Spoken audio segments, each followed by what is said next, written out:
I have great pleasure in welcoming the Prime Minister of the Republic of Vanuatu, and I invite him to address the General Assembly. Mr. Prime Minister.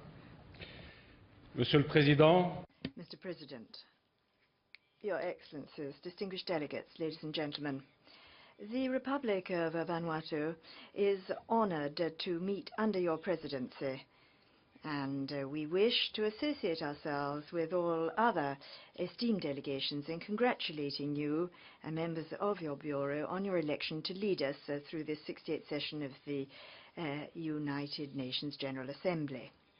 Mr. President, on Syria, we have seen internal conflicts transformed into international disputes that require solutions from this august body. During this session, there has been intense debate on the protracted conflict affecting the Syrian people and undermining regional peace and international peace.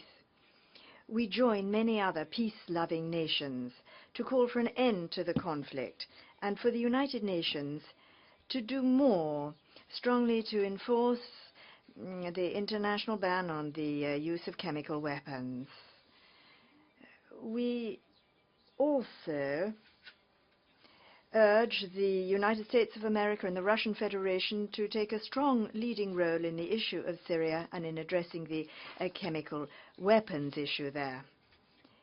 We are concerned that these conflicts have often derailed the international focus from addressing much more important issues, such as our common aspirations for the Millennium Development Goals.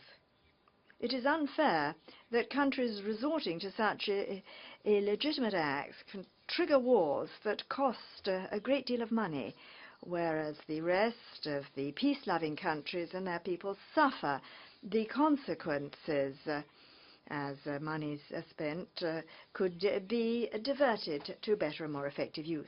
Mr. President, it is here, from this platform, that leaders of our nations have spoken out freely from their hearts in an endeavor to find common solutions in a bid to inspire the community of nations believing in international peace and security.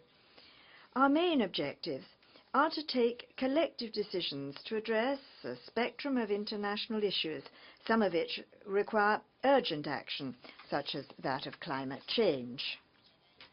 It is here that we have called for recognition of the rights of women, children, and persons with disabilities who are caught up in conflicts and violence.